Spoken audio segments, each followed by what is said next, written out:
Hello everyone. दोस्तों, तो आज की इस लेक्चर पे क्लास 12 एक्सरसाइज 7.5 क्वेश्चन नंबर 7 को सॉल्व करने वाले हैं। तो दोस्तों, आपके क्वेश्चंस है integrations x upon x square plus 1 x minus 1। हमें इस क्वेश्चन को इंटीग्रेट करना है। एक्सरसाइज 7.5 का क्वेश्चन नंबर 7 है x by x square plus 1 x minus 1। इस क्वेश्चन को इंटीग्रेट करेंगे। तो दोस्तों, ऐसे क्वेश्चन को हम लोग इंटीग्रेट किस मेथड से करेंगे आपको मालूम होगा, क्योंकि ये रैशनल फंक्शन का क्वेश्चन है। तो ऐसे क्वेश्चन को हम लोग पार्शियल मेथड से सॉल्व करेंगे। तो पार्शियल मेथड क्या कहता है? पार्शियल मेथड का मतलब यह होता है कि इनको मैं लिख सकता हूं। आज का जो फर्स्ट स्टेप होगा वो हो जाएगा x by x square plus 1 x minus 1 is equal to लिख सकता हूं a upon x minus 1 plus B x plus C by x square plus 1। कि मैंने ऐसा क्यों लिखा? दोस्तों, फर्स्ट ऑफ ऑल आपको क्या करना पड़ेगा कि इस एक्स स्क्वायर एक्स माइनस 1 को इधर मैंने लिख दिया a बाई एक्स माइनस 1 लिख दिया, और जो भी क्वाड्रेटिक में रहेगा ये, क्योंकि ये क्वाड्रेटिक में है ना, पावर 2 है तो ये क्या है? क्वाड्रेटिक में है। तो एक्स स्क्वायर प्लस 1 है। जब भी क्वाड्रेटिक में रहेगा तो गाइस आपको क्या करना पड़ेगा, यहां आप बी एक्स प्लस सी कर देना। समझ रहे हो ना? B x plus C by quadratic expression को लिख देना है। तो ये हो गया हमारा पार्शियल फॉर्म। अब इस पार्शियल फॉर्म के बाद हमें ये करना होगा कि ए, बी एंड सी की वैल्यू को फाइंड करना पड़ेगा। हम ए, बी, सी की वैल्यू को फाइंड करने के बाद इसी इक्वेशन में पुट कर देंगे और बोथ साइड इंटीग्रेट दे देंगे। तो गाइस, कैसे हम लोग ए, बी और सी की वैल्यू को फाइंड करेंगे? चलिए फाइंड आउट करते हैं। तो मैं यहां लिख सकता हूं x upon x square plus 1 x minus 1 is equal to हो जाएगा, यहां मैं एलसीएम ले लेता हूं। सो यहां एलसीएम हो जाएगा x माइनस 1 और यहां एक्स स्क्वायर प्लस 1। उसके बाद आपको क्या करना पड़ेगा? जैसे आपने फ्रैक्शंस की क्वेश्चन को सॉल्व किया है, रैशनल फंक्शन के क्वेश्चन को सॉल्व किया है नंबर सिस्टम में, जैसे क्लास 9 में आपने पढ़ा होगा, 8 में पढ़ा होगा, वैसे ही आपको करना होगा। तो मैंने एलसीएम लेने के बाद यहां लिख दिया दोस्तों। उसके बाद आपको इससे इसको डिवाइड करना पड़ेगा। तो इससे जब इसको डिवाइड करोगे तो आपको मिलने वाला है एक्स स्क्वायर प्लस 1, क्योंकि एक्स माइनस 1 और एक्स माइनस 1 कैंसिल हो जाएगा और यहां बच जाएगा एक्स स्क्वायर प्लस 1। तो यहां a से इंटू हो जाएगा, तो यहां हो जाएगा एक्स स्क्वायर प्लस 1। इतना के बाद यहाँ प्लस साइन है तो प्लस साइन दे देना है, और यहाँ बी एक्स प्लस सी लिख देना है। उसके बाद इससे इसको डिवाइड करना है। जब आप डिवाइड करोगे तो x square plus 1 x square plus 1 cancel हो जाएगा। हमारे पास आ जाएगा एक्स माइनस 1। दोस्तों, मैं यहाँ एक्स माइनस 1 लिख देता हूँ। इतना हो गया। इसके बाद ये वाला और ये वाला कैंसिल हो जाएगा। उसके बाद हम क्या कर सकते हैं, x इज इक्वल टू, यहां मैं मल्टीप्लाई कर दूंगा, तो after multiplying you will gate ax square plus a into 1 a हो जाएगा, प्लस यहां इन दोनों को अगर मल्टीप्लाई करोगे तो यहां हो जाएगा B x square minus B x और प्लस सी एक्स और माइनस सी हो जाएगा।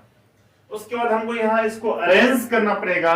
तो आप कैसे अरेंज करोगे? यहाँ हो जाएगा x इज इक्वल टू, यहाँ a x square plus B x square को एक तरफ कर लेता हूँ, और उसके बाद मैं यहाँ से एक्स स्क्वायर को कॉमन भी ले लेता हूँ। तो दोस्तों, मैं इनको लिख सकता हूँ a plus B x square. इतना हो गया। उनके बाद हो जाएगा x वाले टर्म को अलग कर लेना है। तो यहाँ x वाला टर्म है, तो इन दोनों को मैं अलग कर लेता हूं। तो दोस्तों, यहां हो जाएगा प्लस माइनस बी प्लस सी, और यहाँ x को मैंने कॉमन ले लिया। क्या किया यार, इन दोनों से x कॉमन आ जाएगा तो मैंने कॉमन भी लिख लिया और यहाँ प्लस दे करके माइनस बी प्लस सी लिख दिया। मैं समझता हूं कि आपको इतना समझ में आ गया होगा। उसके बाद क्या करना है, जिनके साथ x नहीं है आई मीन कांस्टेंट टर्म वाले को लिख लेना है दोस्तों। तो यहाँ कांस्टेंट टर्म है प्लस a और यहाँ माइनस सी को लिख दिया। यहाँ हो गया हमारा अरेंज। आफ्टर अरेंजिंग आपको क्या करना पड़ेगा, जल्दी बताओ। ऑन कंपेयरिंग आपको कंपेयर करना पड़ेगा। कंपेयर कैसे करोगे, तो आपको ऐसे देखना है कि यहाँ एक्स स्क्वायर वाला टर्म है क्या, इधर एक्स स्क्वायर वाला टर्म है नहीं है। यहाँ एक्स वाला टर्म है क्या, इधर एक्स वाला टर्म है बिल्कुल है। और यहाँ कांस्टेंट वाला टर्म है दोस्तों, इसको ये कांस्टेंट वाला टर्म है, तो यहाँ कांस्टेंट वाला टर्म है क्या, इधर कांस्टेंट वाला टर्म है नहीं है।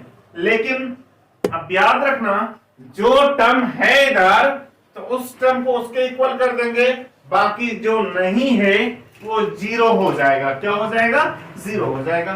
तो दोस्तों मैं फाइनली अगर कंपेयर करूंगा तो यहां हो जाएगा a plus B is equal to zero हो जाएगा, क्योंकि यहाँ एक्स स्क्वायर वाला टर्म नहीं है। ओके, तो यहाँ हो गया a plus B is equal to zero. इसको मान लेते हमें इक्वेशन 1। और दूसरा हो जाएगा यहाँ minus B plus C is equal to यहाँ हो जाएगा 1, क्योंकि यहाँ x वाला टर्म है और यहाँ भी x वाला टर्म है, तो इनका coefficient is equal to coefficient हो जाएगा। तो minus B plus C coefficient है x का, और इधर वाले को देखेंगे तो यहाँ x का कोएफिशिएंट 1 है, तो यहाँ हो जाएगा minus B plus C is equal to 1 हो जाएगा। इसको मैं मान लेता हूँ इक्वेशन नंबर 2। उसके बाद दोस्तों आप अगर गौर से अगर देखेंगे गाइस तो आपको यहाँ a minus c constant term मिल जाएगा, जबकि आप लेफ्ट हैंड साइड में देखेंगे तो यहाँ कोई भी कांस्टेंट टर्म नहीं है। इसका मतलब a minus C is equal to 0 लिख लेना है। तो यहाँ लिख सकता हूँ मैं a minus C is equal to 0। ये हो जाएगा हमारा थर्ड इक्वेशन। ओके, तो हमारे पास थ्री इक्वेशन आ चुका है। a plus B is equal to 0, minus B plus C is equal to 1 और a minus C is equal to 0।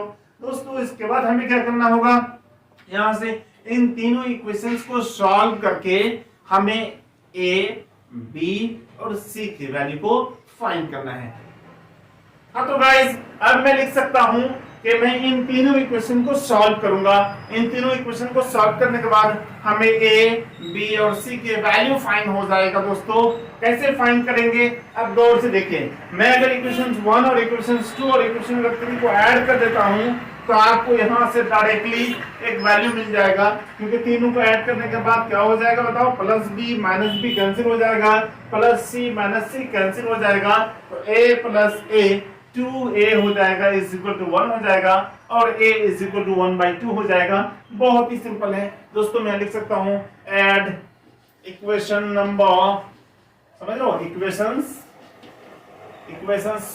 1 plus 2 plus 3 तीनों को ऐड कर दिया, देन वी गेट, तो क्या हो जाएगा दोस्तों, a plus B minus B plus C plus a minus C is equal to क्या हो जाएगा, 0 प्लस 1 प्लस 0, इट मींस यहाँ 1 हो जाएगा। देखो क्या किया मैंने, हर एक इक्वेशन के लेफ्ट हैंड साइड वाला मतलब a plus B plus minus करोगे तो माइनस बी प्लस सी हो जाएगा, फिर प्लस a माइनस सी हो जाएगा। मतलब हर एक क्वेश्चन के लेफ्ट हैंड साइड वाले को लेफ्ट हैंड साइड में लिख देना, सबको ऐड कर देना, और राइट वाले को राइट की तरफ लिख देंगे। राइट की तरफ क्या है बताओ, यहाँ 0 है, प्लस 1 प्लस 0 ओवरऑल आपको कितना मिल जाएगा, 1 मिल जाएगा। दोस्तों अब यहाँ गौर से देखो, यहाँ plus B minus B cancel, plus सी माइनस सी कैंसिल, तो a प्लस a कितना हो जाएगा बताओ, 2a इज इक्वल टू 1 हो गया, और a इज इक्वल टू कितना हो गया, 1/2। a का वैल्यू आ चुका है 1/2। तब हमें क्या करना है, b और c के वैल्यू को फाइंड करना है। तो b और c के वैल्यू को फाइंड करने के लिए क्या करना पड़ेगा, if you put a is equal to 1/2 in equations 1, equation 1 में अगर पुट करोगे तो आपको b का वैल्यू आ जाएगा। तो बताओ पुट करने के बाद कितना मिलने वाला है, b का वैल्यू आ जाएगा, आप पुट करके देख लेना, -1/2। b का वैल्यू कितना हो जाएगा -1/2। b आ गया -1/2, तो c कितना हो जाएगा? तो क्या करना है, a या b की वैल्यू को हम लोग क्या करेंगे, बताओ, अगर हमको c निकालना होगा तो यहाँ b की वैल्यू को पुट कर देंगे इक्वेशन नंबर 2 पे, तो हमारा c का वैल्यू आ जाएगा, या अदरवाइज हम लोग a की वैल्यू को इक्वेशन नंबर 3 में पुट कर देंगे तो c आ जाएगा। चलिए पुट कर लेता हूं दोस्तों। After putting value of a is equal to 1/2 in this equations you will get c is equal to 1/2। आप पुट कर लेना, आपकी मर्जी, आप चाहें तो b इज इक्वल टू -1/2 को इक्वेशन नंबर 2 पे भी पुट करेंगे, तब भी आपको c का वैल्यू 1/2 आ जाएगा। मैं समझता हूं कि आपको इतना तक समझ में आ गया होगा। अब हम लोग क्या करने वाले हैं, इस a, b और c की वैल्यू को इसमें लाके पुट करने वाले हैं। जब आप इसमें पुट करोगे उसके बाद क्या करेंगे, बोथ साइड इंटीग्रेशन साइन ले लेंगे, उनके बाद इंटीग्रेट कर देंगे, फाइनली हमें अपना आंसर मिल जाएगा। चलिए फर्स्ट ऑफ ऑल मैं इनको रब कर देता हूं। हाँ तो गाइस, अभी जस्ट मैंने फाइंड आउट किया था a की वैल्यू 1/2 आया था, b की वैल्यू -1/2 एंड c आ गया था 1/2। अब हमें क्या करना है, a b c की वैल्यू को इसी क्वेश्चन में लाके पुट करना है, उनको हमें इंटीग्रेट कर लेना है, जो कि बहुत ही सिंपल है दोस्तों। मैं लिख सकता हूं, क्या जल्दी बताओ, x/x² + 1 x - 1 is equal to हो जाएगा, a का वैल्यू कितना 1/2, तो 1/2 पुट कर दीजिए, 1/2 यहाँ x - 1 लिख देना है, उनके बाद यहाँ प्लस b की वैल्यू कितना है -1/2, तो यहाँ हो जाएगा -1/2, x हो जाएगा प्लस c का वैल्यू कितना है 1/2, तो 1/2 लिख देना है, उनके बाद दोस्तों यहाँ हो जाएगा x² + 1। इतना के बाद क्या हो जाएगा दोस्तों, फाइनली हमें क्या करना पड़ेगा, दोनों तरफ इंटीग्रेशन साइन ले लेना है। तो मैं यहाँ लिख सकता हूँ इंटीग्रेशन साइन, और यहाँ भी दे दूंगा इंटीग्रेशन साइन दोस्तों। तो यहाँ मैं ब्रैकेट डाल देता हूँ और यहाँ dx लिख देता हूँ। जब इंटीग्रेशन साइन लोगे तो यहाँ हो जाएगा dx। तो फाइनली अब हमें क्या करना है, इधर वाला इज इक्वल टू इतना है ना, तो हम इसको इंटीग्रेट करेंगे, इसका मतलब इनका आंसर आ जाएगा। दोस्तों इसको इंटीग्रेट करने कैसे करेंगे, तो फर्स्ट ऑफ ऑल ये जो इंटीग्रेशन साइन है मैं इनको अलग अलग कर देता हूँ, तो इंटीग्रेशंस 1/2x - 1 dx कर देता हूँ, उनके बाद यहाँ में लिख देता हूँ। तो दोस्तों यहाँ लिख सकता हूँ मैं, यहाँ हो जाएगा कितना 1/2, क्योंकि दोस्तों ये कांस्टेंट टर्म है तो कांस्टेंट टर्म हो जाएगा बाहर, और यहाँ इंटीग्रेशन साइन हो जाएगा, और यहाँ हो जाएगा कितना dx/x - 1, उसके बाद यहाँ हो जाएगा प्लस दोस्तों यहाँ क्या करना है आपको, यहाँ क्या करना है जल्दी बताओ, 1/2x - 1/2x और 1/2 को क्या कर देंगे, बांट देंगे, अलग अलग कर देंगे। तो यहाँ हो जाएगा इंटीग्रेशंस -1/2x/x² + 1 dx, फिर यहाँ हो जाएगा प्लस इंटीग्रेशंस 1/2 जल्दी बताओ x² + 1 dx। इतना हो गया दोस्तों। इसके बाद बहुत ही सिंपल है, क्या करना पड़ेगा, जैसे मैंने इधर कांस्टेंट टर्म को बाहर निकाल दिया था, तो यहां से भी हो जाएगा कांस्टेंट टर्म बाहर, उनके बाद हमको डायरेक्टली क्या करना है, इंटीग्रेट कर देना है। तो क्या लिख सकता हूं मैं, यहाँ हो जाएगा 1/2 इंटीग्रेशंस dx/x - 1, मैंने इनको हूबहू सेम टू सेम लिख दिया दोस्तों। यहाँ हो जाएगा प्लस, और यहाँ माइनस देख रहे हो ना, तो यहाँ हो जाएगा माइनस, और ये कांस्टेंट टर्म बाहर आ जाएगा, तो यहाँ हो जाएगा 1/2 इंटीग्रेशंस x/x² + 1 dx। उसके बाद यहाँ हो जाएगा कांस्टेंट टर्म बाहर, तो 1/2 इंटीग्रेशंस dx/x² + 1। दोस्तों इसके बाद क्या हो जाएगा, फाइनली हमें इसको इंटीग्रेट कर देना है, तो इनका आंसर आ जाएगा कितना जल्दी बताओ, इनका आंसर आ जाएगा 1/2 log x - 1। ओके, इतना हो गया। यहाँ हो जाएगा माइनस, उसके बाद इनको अगर सॉल्व करेंगे तो यहाँ हो जाएगा 1/4 log x² + 1 हो जाएगा, और उसके बाद यहाँ हो जाएगा प्लस tan इनवर्स, मतलब 1/2 tan इनवर्स x। तो गाइस अब बोलोगे सर कैसे आ गया इतना जल्दी बताओ, तो सर मैं आपको बताने के लिए जा रहा हूं, तो ये कहां से आया। देखो सबसे पहले आप ये तो आप अच्छी तरह से जानते हो कि इनका इंटीग्रेशन कितना होता है, इंटीग्रेशन क्या है dx by x minus 1 क्या होता है बताओ, log x minus 1 हो जाएगा, क्योंकि ये डायरेक्टली फॉर्मूला में आ जाएगा। तो 1/2 log x minus 1 हो गया। पहला वाला तो आपको समझ में पहले से ही आता है। देखो दूसरा वाला -1/4 कैसे आया, जल्दी बताइए सर। -1/4 आपने कहां से लाया, तो 1/4 कैसे आया? देखो इसको मैंने सॉल्व किया, इसको आप अलग तरीके से भी सॉल्व कर सकते हो। अगर आपको आता है तो आप डायरेक्टली इनका आंसर लिख सकते हो। तो दोस्तों मैं इस 1/2 को छोड़ देता हूं, मैं इनको सॉल्व करता हूं। तो यहाँ क्वेश्चन क्या है हमारा, x/x² + 1। ओके, इसको हमें इंटीग्रेट करना है। तो फर्स्ट ऑफ ऑल मैंने क्या कर लिया, x² + 1 को मान लिया t, तो इनको डिफरेंशिएट करूंगा तो कितना हो जाएगा, जल्दी बताओ। इनको डिफरेंशिएट करने के बाद हो जाएगा 2x dx is equal to हो जाएगा dt, और इस 2 को हटा दूंगा तो यहां हो जाएगा /2। तो x dx के बदले में, इस x dx के बदले में मैं यूज करने वाला हूं dt/2। ओके, और इसको मैंने पुट किया था 1/t, तो ओवरऑल क्या हो जाएगा, मैं 1/2 को निकाल देता हूं बाहर, और यहां हो जाएगा dt/, जल्दी बताओ, t dt/2 मतलब क्या हो गया, 1/2 मैंने बाहर निकाल दिया, और x dx के बदले में क्या था, dt/2, 1/2 बाहर, dt लिख दिया, और ये x² + 1 को मैंने क्या माना था, t माना था, मैंने इतना लिख दिया। उसके बाद क्या करना है जल्दी बताओ, यहां हो जाएगा 1/2, और इनका इंटीग्रेशन क्या होता है, log t। ओके, तो dt/t dx/x का इंटीग्रेशन क्या होता है, log x होता है। तो यहाँ dt/t का इंटीग्रेशन कितना हो जाएगा, log t हो जाएगा।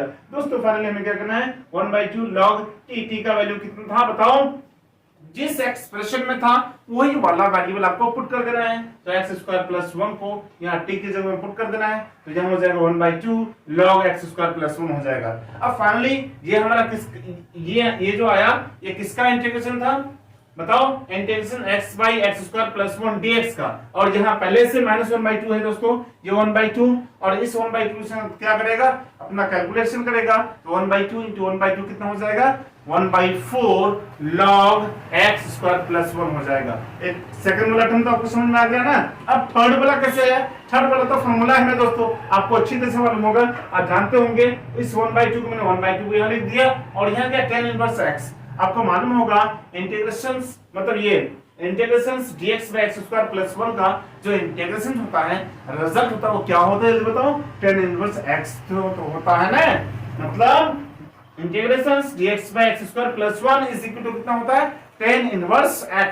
तो हमने यहाँ लिख दिया tan इनवर्स x, और यहाँ क्योंकि ये डिफिनिट नहीं है, इंडिफिनिट इंटीग्रेशंस है, इसलिए हमें एक +c कांस्टेंट दे देना है। तो गाइस फाइनली हमें क्वेश्चन नंबर 7 x/x² + 1 x - 1 का वैल्यू आ चुका है। इनको इंटीग्रेट करने के बाद हमारा जो आंसर आया वो क्या आया, 1/2 log x - 1 -1/4 log x² + 1 plus 1/2 tan inverse x plus c। यही है हमारा आज के क्वेश्चन नंबर 7 का सॉल्यूशन। दोस्तों मैं समझता हूं आपको कितना समझ में आ गया होगा। फिर भी अगर कुछ भी अगर डाउट है प्लीज कमेंट बॉक्स में कमेंट कर सकते हैं, मैं आपके मैसेज का रिप्लाई जरूर दूंगा। और हाँ, मेरी वीडियो अगर आपको पसंद आ रही है प्लीज वीडियो को लाइक कर दीजिएगा, और अगर चैनल में आप नए हैं तो प्लीज चैनल को सब्सक्राइब करना मत भूलिएगा। आज के लिए इतना ही, फिर मिलता हूँ नेक्स्ट वीडियो में, तब तक के लिए टाटा बाय बाय।